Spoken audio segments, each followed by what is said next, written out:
So మీరు action plan ready చేసిరంటే Raghunandan Rao గారు లోక్సభ బరిలో ఉండబోతున్నాడు, గెలుస్తా అని కూడా ధీమాకు తెలియచారు లాస్ట్ ఇంటర్వ్యూలో. బలంగా నమ్ముతున్నారా? నేను చాలా స్పష్టంగా చెప్తా, నేను యుద్ధం నేను గెలుస్తా అని చెప్పి బరిలోకి దిగితేనే నేను యుద్ధం గెలుస్తా. ఎగ్జాక్ట్లీ. నేను నీలాగా ఇంకొకరిలాగా వీక్ గా గెలుస్తా అంటావా, కేసీఆర్ వస్తే గెలుస్తా అంటావా అని అంటే నువ్వు గెలువు, అక్కడే సగం చచ్చిపోయినాడు అవుతాడు. నేను అట్లాంటి కాదు. కేసీఆర్ కాకపోతే ఆయన తాత వచ్చినా నేను కొట్లాడతాను, నీకు చెప్పిన అప్పుడు చెప్పినా ఇప్పుడు చెప్పినా రేపు కూడా చెప్తున్నా. కేసీఆర్ వచ్చినా కేటీఆర్ వచ్చినా హరీష్ వచ్చినా 5గురు కలిసి వచ్చినా కొట్లాడతా అని చెప్తా ఉన్నా. నేను దాని గురించి నేనేం బాధపడను నేను, ఎందుకంటే నా ఫేట్ ఆల్రెడీ రాసి పంపించింది దేవుడు. దాన్ని కేసీఆర్ కేటీఆర్ ఇంకెవడో మారుస్తాడని నేను అనుకో. రేవంత్ ని ఏక్నాథ్ షిండేతో పోలుస్తున్నాడు కేటీఆర్. బీజేపీలోకి ఎమ్మెల్యేలకు గెలిచిన ఎమ్మెల్యేలను తీసుకుని బీజేపీలోకి పోయినా ఆశ్చర్యం లేదు. మిమ్మల్ని ఎందుకు ఇన్వాల్వ్ చేస్తున్నాడు? అది ఆ ప్రశ్న కేటీఆర్ ని అడిగితే బాగుంటుంది. నేను చెప్తాను కదా, అధికారం పోయిందనే బాధలో ఆయనకు మతి భ్రమించి ఏది మాట్లాడితే అది మాట్లాడుతూ ఉన్నాడు.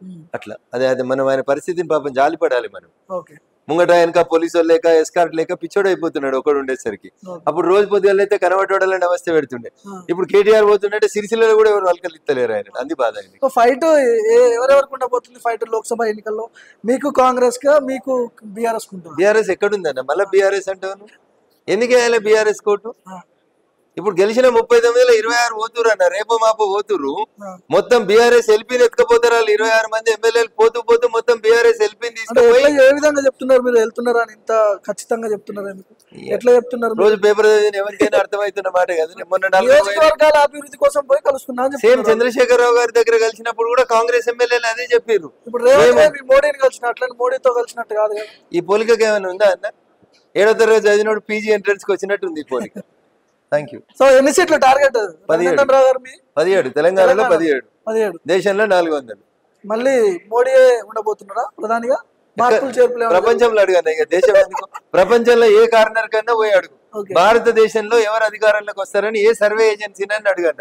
నరేంద్ర మోడీ గారు భారతీయ జనతా పార్టీ సోలోగా 350 నుంచి 400 సీట్లు గెలిచి అధికారంలోకి వస్తారు. బీఆర్ఎస్ కనపడకుండా పోవడానికి తెలంగాణలో మీరే నా కారణం. అహంకారం. మీరు కాదా? వాళ్ళ అహంకారం. సీఎనా మా పాత్ర మేము పోషించినాం, మేము చెప్పాల్సింది చెప్పినాం జనకి. జనం మమ్మల్ని నమ్మిండ్రు. వాళ్ళ పత్రాన్ని ప్రారంభించిందే దుబ్బాక. ఇక దాన్ని మళ్ళీ మళ్ళీ అడిగి ఎందుకు ఇచ్చేస్తారు? రాష్ట్రంలో బీఆర్ఎస్ లేకుండా చేయాలి, ఇదేనా టార్గెట్ మీది కాంగ్రెస్? నిజమేనా? ఇప్పుడు ఒక పార్టీని మేము లేకుండా చేస్తామని ఎవరన్నా అంటే తప్పన్న. ప్రజలు నిన్ను వద్దనుకుంటారు అంటున్నా, నీ అహంకారాన్ని వద్దనుకుంటారు ప్రజలు. అదెందుకు అర్థమైతే లేదన్న నీకు? భూమికి నువ్వు 3 అడుగులు లేవు, నువ్వు నీ పక్కన పట్టుకుని వాడు 3 అడుగులు లేడంటే జనం ఏమనుకుంటారు అన్న? అరే వీడు 4 అడుగులు ఉన్నాడా? నాకు తెలియక అడుగుతున్నా. ఇద్దరిని పక్క నిల్చోబెట్టుకోలు. మా అంటే 2 ఇంచులు తేడా ఉంటే ఉంటది అంతే.